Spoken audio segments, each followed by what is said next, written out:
Toute l'actu télé, radio, presse et web, c'est dans Réveil Média avec Nicolas Nadeau et son équipe. Et cette semaine, en tout cas, dans Réveil Média, on a le plaisir de recevoir notre premier invité, c'est Gérald Dahan. Bonjour. Bonjour. Alors, vous êtes venu en scooter. Alors, Je suis venu en scooter et en ami apparemment parce que j'ai entendu votre générique et j'ai été le créateur d'un festival, le festival Rire et Rock, qui a été la Cognac. On a été les premiers à programmer Skip the Use en France. Ah, mais c'est quand même un signe. Quand même. Je suis ravi. C'est formidable ça. Alors, Gérald Dahan, on va passer à la première séquence de cette émission, c'est l'interview. Réveil Média, l'interview de la semaine. Et on a une petite habitude dans cette émission, Gérald Dahan. On va reprendre les bonnes vieilles habitudes. On reparcourt la biographie de notre invité. Vous êtes d'accord ? J'ai le premier accord de la rentrée.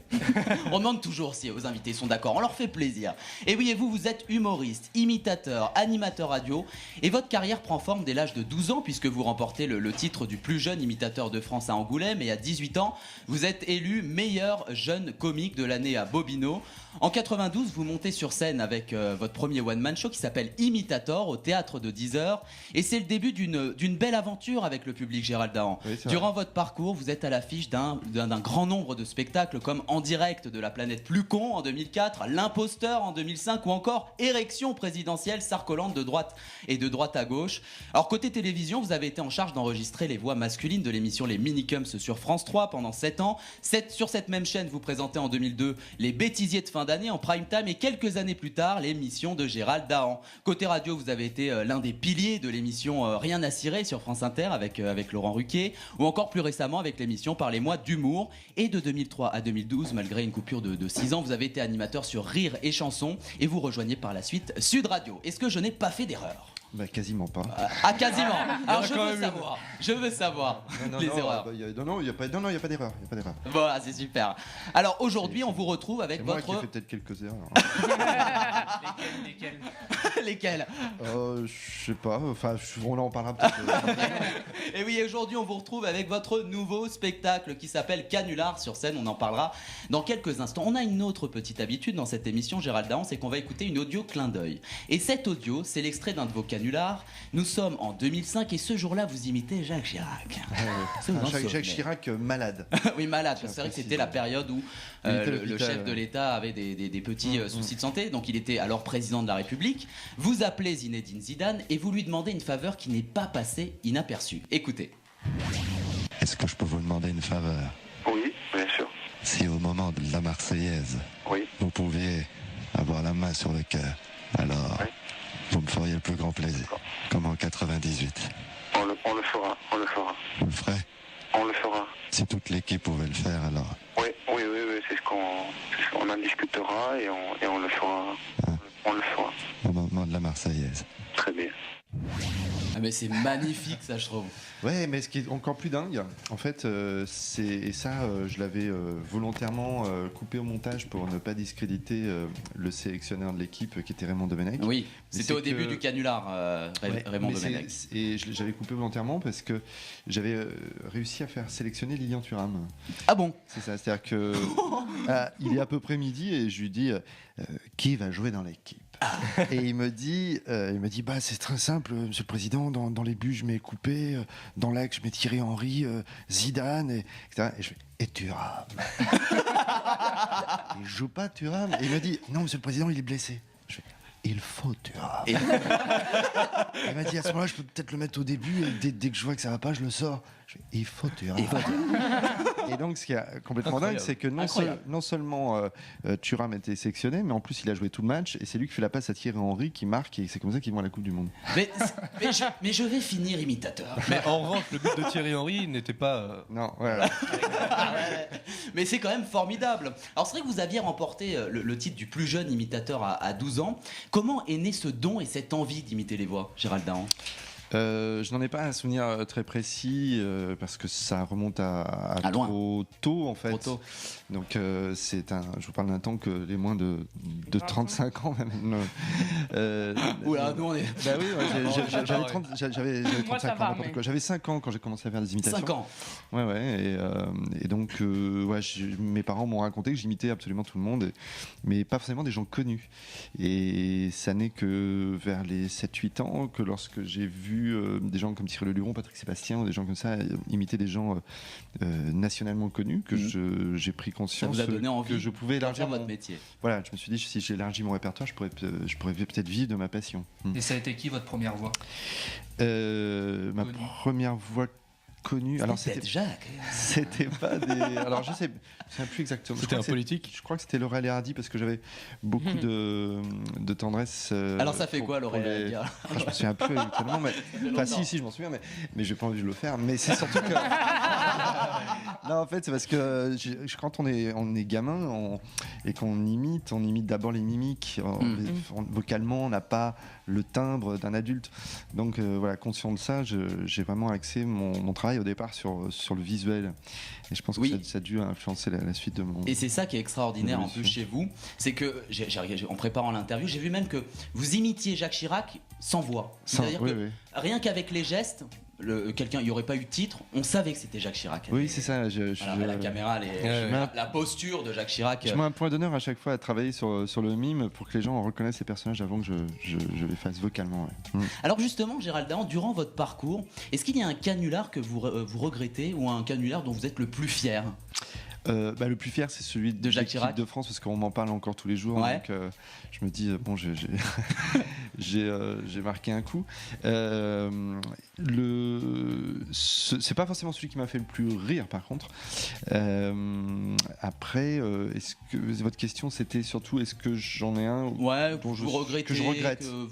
Alors c'est pas un regret, mais disons que peut-être que si c'était à refaire, je le referais peut-être pas. Enfin, j'en sais rien.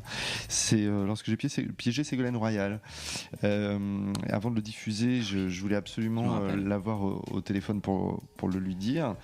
Et puis elle est partie en tournée aux Antilles. Enfin bon, ça s'est enchaîné. J'ai pas pu lui dire. Ça a été su avant que je le diffuse. Enfin bon, ça a été un peu compliqué et elle l'a très très mal pris.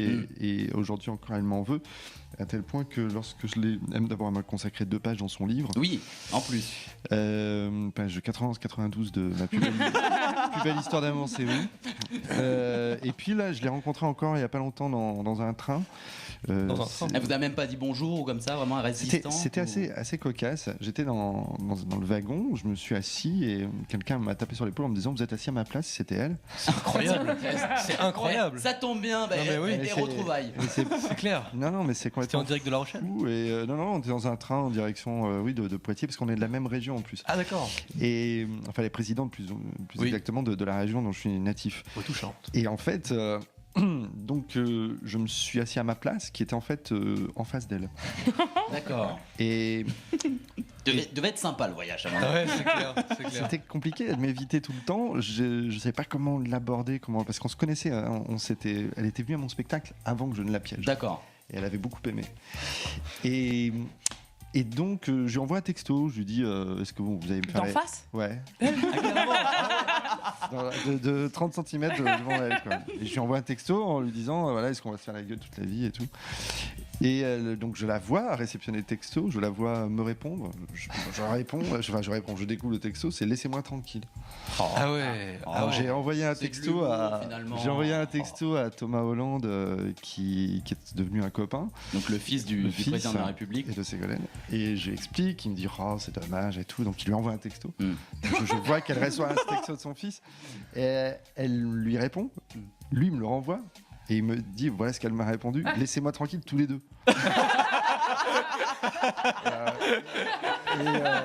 Donc bon, pendant tout le voyage, j'ai pas osé lui parler. J'aurais c'est peut-être hyper dû. gênant. Oui, c'est super. Et à la fin du voyage, enfin la fin, quand c'était à la fin du voyage, elle est elle a fait très vite, elle est partie avec ses gardes du corps.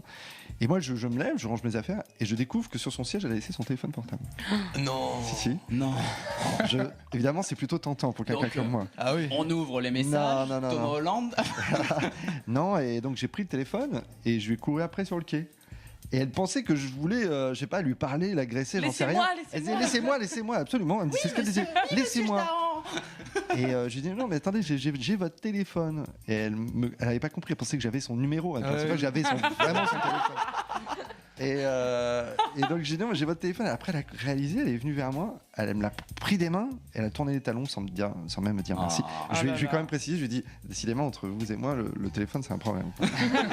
Alors Gérald Dahan, vous allez prochainement être à l'affiche de Canular sur scène. Donc c'est un spectacle autour des pièges que vous tendez aux c'est ce que je me suis rendu compte qu'en racontant un petit peu les coulisses ou les conséquences heureuses ou malheureuses que je suis en train de le faire, ça faisait marrer les gens et sinon davantage que les canulars eux-mêmes. Donc je me suis dit pourquoi pas en faire un spectacle. Donc je raconte des anecdotes autour des canulars et je fais revivre sur scène certains passages de canulars en reprenant en fait en direct. Vous prenez votre téléphone c'est portable. pas en direct. C'est-à-dire que je remets les gens dans le contexte et puisque j'ai enregistré les gens sur 2 pistes, je reprends leurs pistes et je rejoue mes parties. D'accord. Et on a l'impression de revivre la conversation. Et en fait, c'est assez étonnant. C'est un peu une convention nouvelle dans le domaine du spectacle. Ça s'était jamais fait comme ça.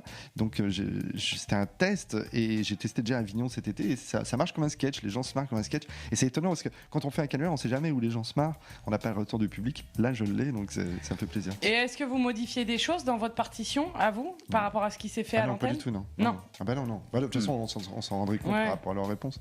Mais non, c'est pas le. Est-ce que vous avez déjà pensé à faire venir des personnalités sur scène ? Peut-être pas politique parce que c'est un peu tendu, mais plus des... Parce que vous êtes aussi comédien, vous êtes chanteur. Vous êtes accompagné d'un pianiste. Oui, c'est vrai que ça se sait moins pour ceux qui ne m'auront pas vu sur scène, mais oui, je chante beaucoup. Ouais.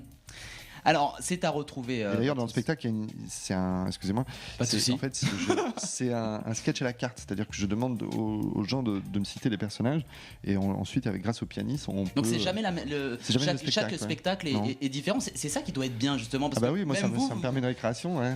Et est-ce que ça vous inspire pour un spectacle fixe, c'est-à-dire ce qui a fait le plus marrer le public, d'en faire un spectacle pour la suite? Ah oui, de toute façon, il y a des personnages après que je garde, mais c'est vrai qu'il y a des fois, on m'a demandé Beyoncé, enfin des trucs.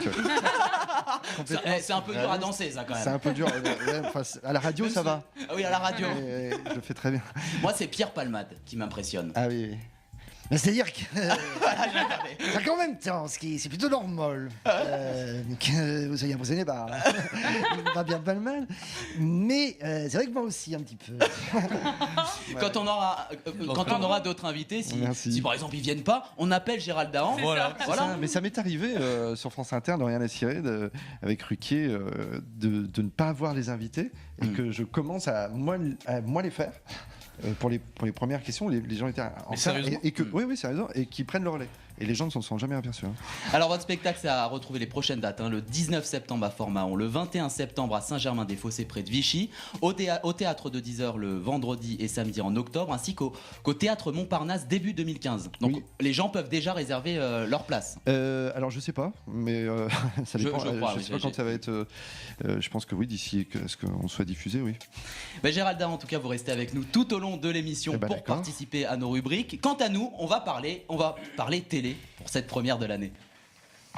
Radio VL.